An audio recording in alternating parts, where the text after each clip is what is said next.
و وینفیلد داره خطر میکنه که والتر کروک از زندان آزاد کنه و این جاییه که من و تو باید وارد عمل بشیم. و مایکل دوبایز، همون شعبده بازه، 25 سال به خاطر یه دزدی بزرگ، همون دزدی الماس. ارزش تجاریش 5.5 میلیون دلاره که هرگز پیدا نشد. من اینجا زود باش دیگه داریم میرسیم. اون خونه های روبرو باید شهر باشه. صدای زنگ کلیسا رو میشنوم. باید بدونی که من فقط برای دادن چیزی نمیرم اونجا، بلکه فقط میخوام برم از رد و برق خواهش کنم از این جنگل بره، چون همه رو ترسونده و ناراحت کرده. آقای والفوی، من چیزی دارم که مال شماست. شما این دفترچه رو روزی که به کوچه دیاگون رفتیم توی پاتیل جنی ویزلی انداختین. خب این نامه مال وقتیه که سرباز بود. مادوی عزیز، منو میگه اسمم مادلنه. نه خواب دارم نه خوراک. سلام، تو از کجا اومدی؟ لازم نیست بترسی، تو کار بدی نکردی. این تیرانداز جوان شما رو یاد کی میندازه؟ آره دیدمش. منم دوست دارم پیش شما باشم و به تغییر شکل ابرا نگاه کنم. یعنی آقدیان انگری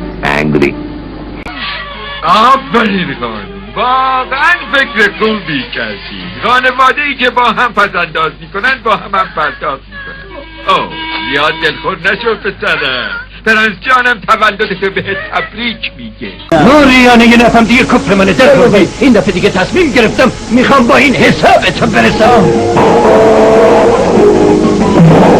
انصاف داشته باش داروغه، نمیبینی چه ضعیف و لاغر شده؟ بیا بنشین آدم، باید کمی استراحت کنی. منتکرم. جمع شید دور میز، میخوام خوب منو ببینید و صدای منو خوب بشنوید. عالیه. 1 2 3. قامتی چقدر سرزنده و شاداب به امیر نظام بیشتر میماند تا نقاش باشه. سلام عمو جان.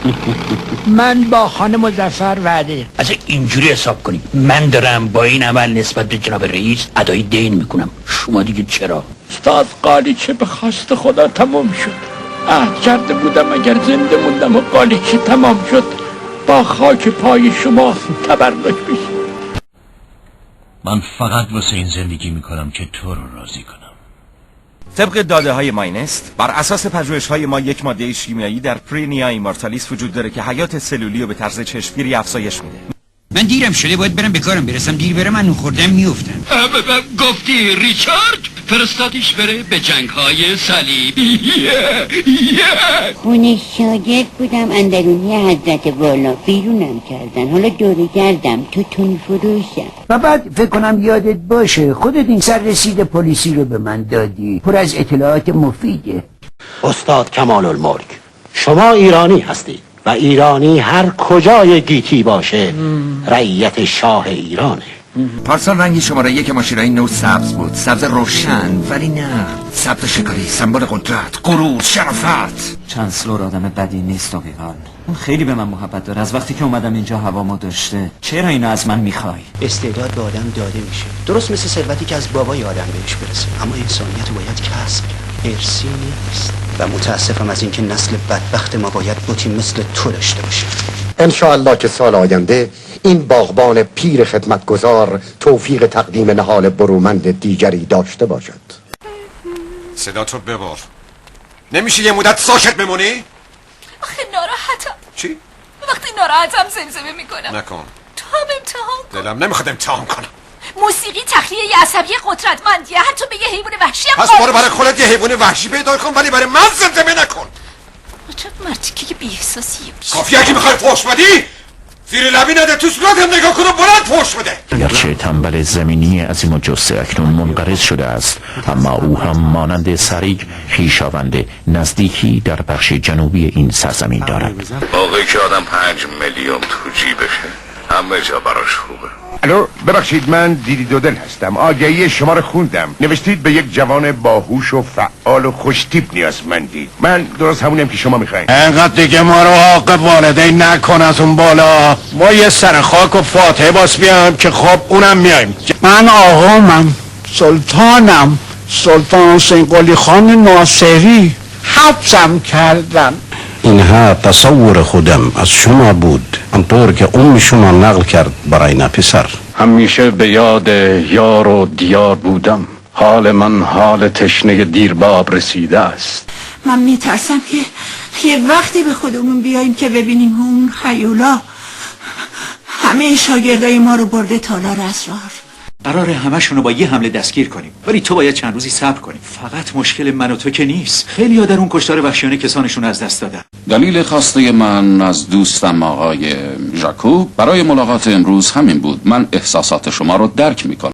دایی جان ناپلئون که فرزند ارشد بود، پس از مرگ آقا هم امارت او رو به ارث برد، هم خلق و خوی او رو و هم لقب آقا.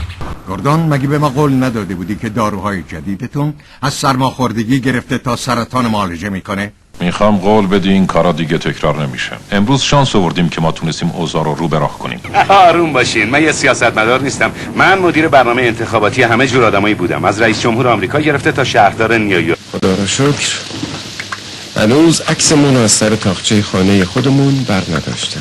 با خودت نمیگی کاش شوهرم به اون مأموریت نمیرفت؟ بچه ها چه میکنن؟ پسرها باید مرد بار بیان. شما اصلا میدونین که اون چیه؟ اون یکی از عجیبترین و بهترین آدمسایی که در سراسر جهان وجود داره. اما حالا دیگه خیلی دیر شده. دیگه کاری برای انجام دادن یا حرفی برای گفتن وجود نداره. آقای دوایز، مدرسه سر ساعت 3 بعد از ظهر تعطیل میشه. خب این لباسا و حوله ها ضد عفونی شده، میتونن استفاده کنن. میذارمشون تو کشو. یادتون میمونه به دکتر بگین کجاست؟ پدر تو با فرمانده من با قدرتم با کلاه خود رسمی فرمانده مخالفت داری؟ بیشتر از اونی که میتونید کار خیر انجام میدید. یک کاپ بهشون دادم آقا، از جنس نقره ایتالیایی که به قیمت 100 شیلینگ در لستر خرید. مظنون اصلی شما مطمئناً ابو خلیل و دار و دستش هستن. محل تقریبی اونا رو هم که میدونین کجاست. از طرف ساکن اتاق شماره 113 پادشاه بی تاج و تخت سلطان نشین گراند هتل. خوش آمدی رافائل. غیبت طولانی شد. تو یه بار گفتی که به من بیش از همه علاقه‌مندی. راستش ناراحتم که اون حرفا رو راجع به اون گروه سینمای حرفه‌ای زدم. اونا در واقع خیلی با ارزشن. دیگه باهاشون مخالفت نمی‌کنم. شما 235 دلار بدهکارید. این مبلغ در ازای بذر و آذوقه و قله و چیزهای دیگه.